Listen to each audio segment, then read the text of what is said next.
सबसे पहले मैं आप लोगों को बताता चलूं कि दुनिया में जो है दो किस्म के सिस्टम्स होते हैं, ठीक है जी।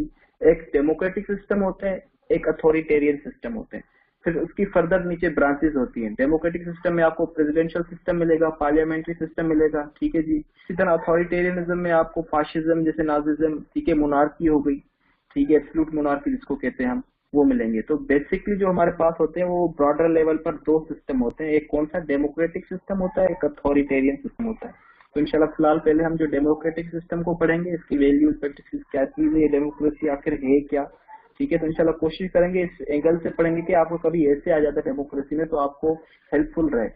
अच्छा जी, सबसे पहले इसकी जो है हम कोशिश किया करें पॉलिटिकल साइंस में, जैसे मैंने पहले ही बताया कि कुछ जो है ना डेफिनेशन जो है वो राइटर्स की उठा लिया करें और जो सिंपल हो वही उठाएं, ठीक है जी। और उसके अलावा इसकी डेमोक्रेसी की हम जो है वो लिटरल मीनिंग या ओरिजिन देख लेते हैं।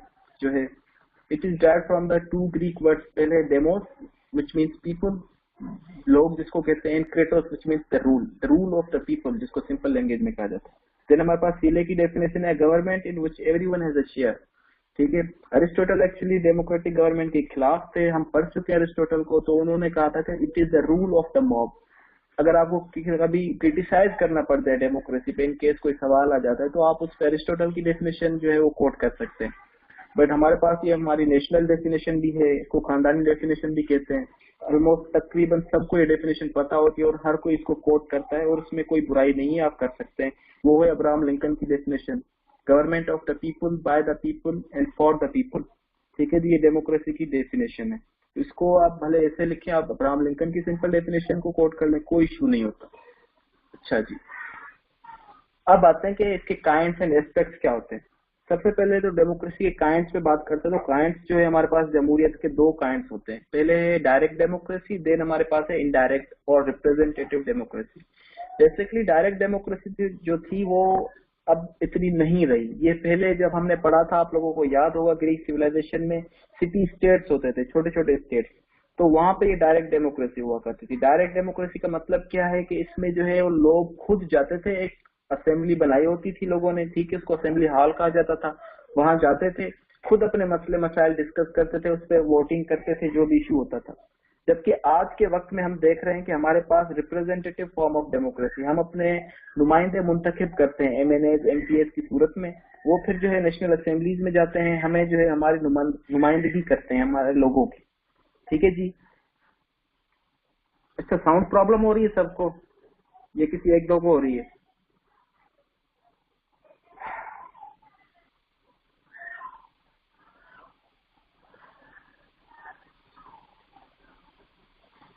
साउंड क्लियर है? आप काइंडली मिस्टर अबू बकर काइंडली आप चेक कर लें या दोबारा ज्वाइन कर लें। साउंड क्लियर है? ठीक है जी। अच्छा जी, डेमोक्रेसी ये आपको फर्क समझ में आ गया होगा उम्मीद है, डायरेक्ट एंड इनडायरेक्ट डेमोक्रेसी में। इसमें आजकल ये होता है कभी कभार हमारे पास कुछ डायरेक्ट डेमोक्रेसी के एलिमेंट्स हैं जो हम यूज करते हैं। फॉर एग्जांपल जैसे हमारे पास रेफरेंडम है, ठीक है ना। रेफरेंडम जो है एक डायरेक्ट डेमोक्रेसी का जो है वो एक एलिमेंट है, क्योंकि उसमें हम लोगों पे छोड़ देते हैं कि आप खुद जो है वो फैसला करें, ठीक है जी। अब आते हैं एस्पेक्ट्स ऑफ डेमोक्रेसी पे। डेमोक्रेसी के बेसिकली थ्री एस्पेक्ट्स होते हैं। सबसे पहले हमारे पास पॉलिटिकल डेमोक्रेसी होता है। पॉलिटिकल डेमोक्रेसी जो है ये जो है हमें, हमारे जो अवाम होती है या हमारे जो नॉर्मल पीपल, ऑर्डिनरी पीपल जो होते हैं, हमारे ऑर्डिनरी जो मासेज होते हैं, उनको ज्यादातर जो है वो इसी एस्पेक्ट के बारे में पता होता है। इसका मतलब सिंपली ये होता है कि जो sovereignty belongs to the people, ठीक है ना, जो मेजोरिटी इज अथॉरिटी, इसमें यही बात होती है। पॉलिटिकल डेमोक्रेसी का जो एस्पेक्ट है इसमें ये होता है कि जितने ज्यादा लोग जो चाहेंगे वही होगा, ठीक है ना। इसको सोवरेनिटी ऑफ द पीपल कहा जाता है। मतलब कि जो हाकिमियत है वो लोगों के पास रहेगी, लोगों की हाकिमियत से बाला आला तर कोई और हाकिमियत नहीं है। अगर लोग किसी चीज को जो है परमिजिबल करार देंगे, परमिजिबल कहा जाता है इस्लामिक लैंग्वेज में हलाल को, ठीक है, अगर वो चाहेंगे कि कोई चीज परमिजिबल हो, हलाल हो, तो वो हलाल होगी। अब आता है इकोनॉमिक एस्पेक्ट पे।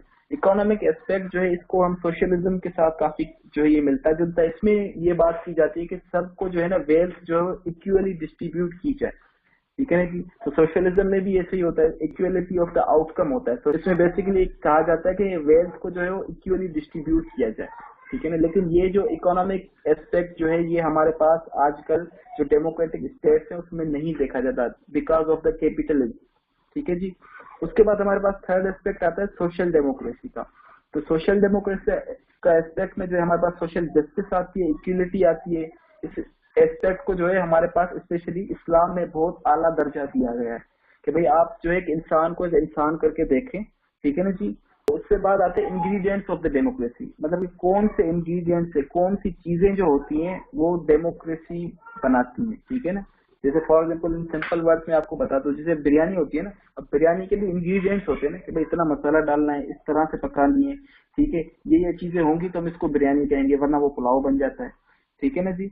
तो इस तरह से ही डेमोक्रेसी की भी कुछ मतलब के इंग्रेडिएंट्स होते हैं, ये चीजें होनी चाहिए, फिर हम उसको कह सकते हैं कि ये डेमोक्रेसी है, एक फुल फ्लेज डेमोक्रेसी है।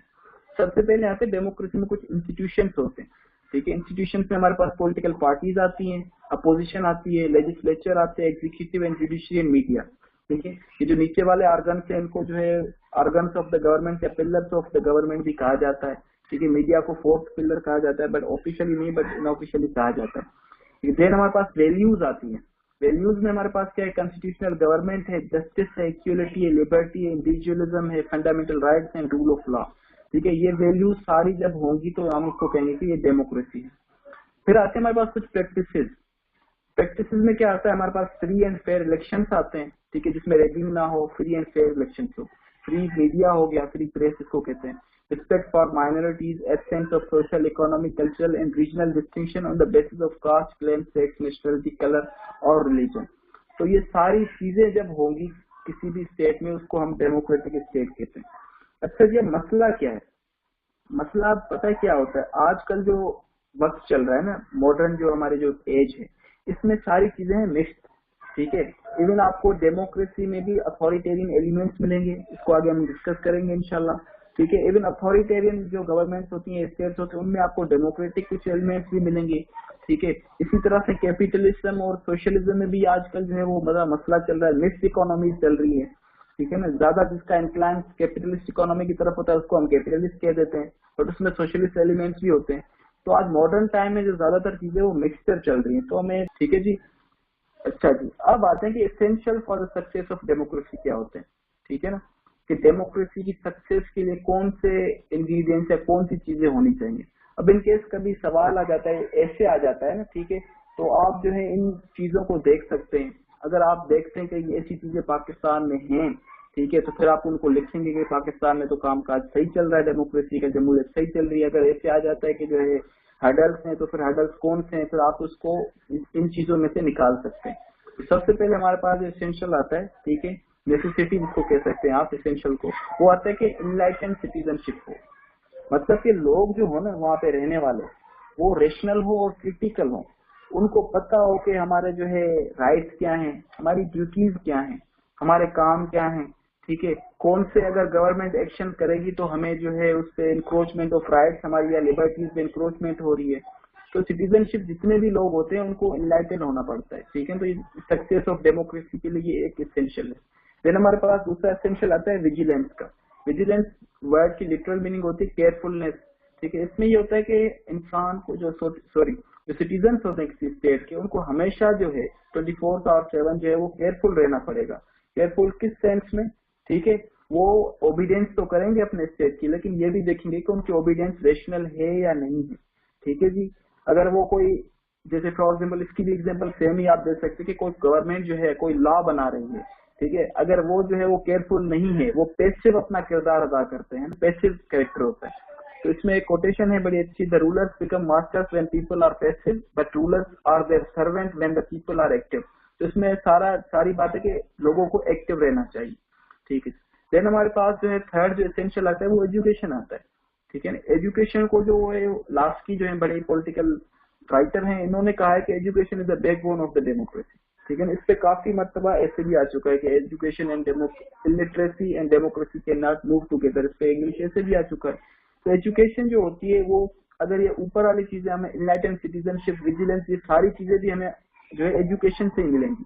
एजुकेशन जो है वो बैकबोन होती है किसी के लिए, इसमें हमें पता चलता है कि हमारी रिस्पॉन्सिबिलिटी, सिविक ड्यूटीज, हमारा कॉन्स्टिट्यूशन हमें क्या कहता है, ठीक है ना जी, हमें कौन से इख्तियारात मिले हुए हैं, हम कब जो है वो सेंसर कर सकते हैं, मतलब क्रिटिसाइज कर सकते हैं गवर्नमेंट के एक्शन को, कब नहीं कर सकते, ठीक है जी, हमारी अपनी ड्यूटीज क्या है, हमारा अपना एज ए सिविक सेंस क्या कहता है, ठीक है जी। तो ये सारी चीजें हमें हमारे पास आती है एजुकेशन से, ठीक है जी। उसके बाद हमारे पास एसेंशियल आता है टॉलरेंस का। जिसको हम सिंपल वर्ड्स में बर्दाश्त कर लें, ठीक है।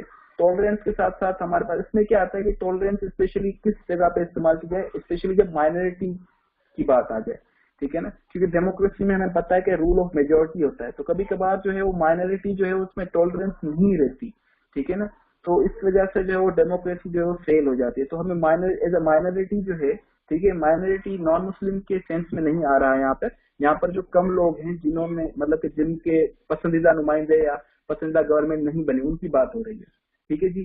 तो उनको जो है वो बर्दाश्त करना चाहिए, मतलब कि वहाँ पे डिसएग्रीमेंट हो लेकिन डिसयूनाइट ना हो, अलहदा ना हो आपस में। डिसएग्रीमेंट तो होता रहता है, ठीक है जी, डिसएग्रीमेंट हो लेकिन उस पर वो बाद में कोई मसला का हल निकाल लें, लेकिन वो आपस से अलहदा ना हो जाए, डेमोक्रेसी का इंस्टीट्यूशन टूटे ना, ठीक है जी। देन हमारे पास होता है fifth, organisation and the leadership.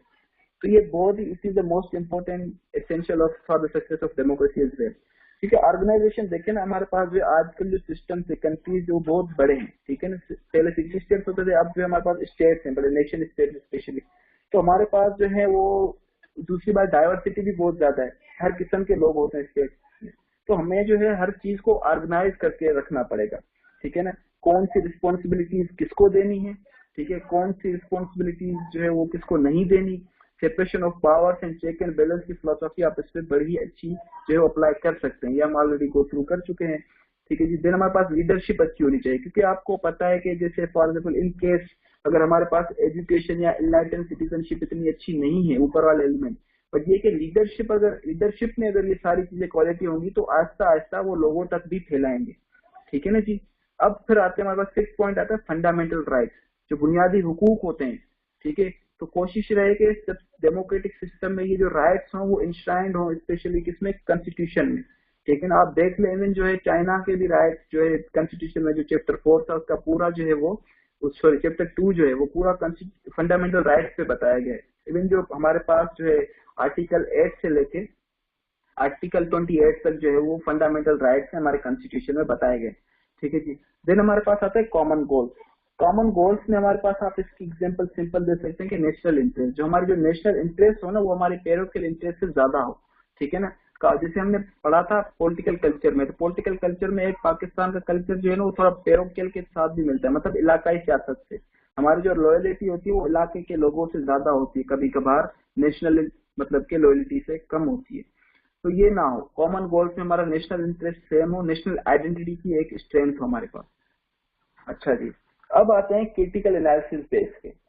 Critical analysis पे आप जो है, हमने जो है पहले जितने भी पॉलिटिकल थिंकर्स पढ़े आप उनके जो आइडियाज इसमें अप्लाई कर सकते हैं, ठीक है ना। इवन थॉमस हॉब्स का आइडिया देख लेना, थॉमस हॉब्स ने क्या आइडिया दिया था। थॉमस हॉब्स ने जो है वैसे तो उसने कहा था कि भले एब्सोल्यूट पावर हो, बट उसने एक जो एस्पेक्ट डेमोक्रेसी का भी दिया था, वो क्या था, उसने कहा था कि जो डिवाइन राइट के थ्रू किंग ना आए, भले किंग आए, ठीक है ना, लेकिन वो भी लोगों का नुमाइंदा हो, मतलब कि लोगों ने उसे सिलेक्ट किया हो, लेकिन वो डिवाइन राइट के थ्रू ना आए, ठीक है। इसी तरह हमारे पास बाद में लॉक आते हैं, जॉन लॉक, उन्होंने भी लिबरलिज्म की फिलोसफी दी थी, ठीक है जी। फिर हमारे पास रूसो आते हैं, रूसो ने जनरल विल की थ्योरी दी थी।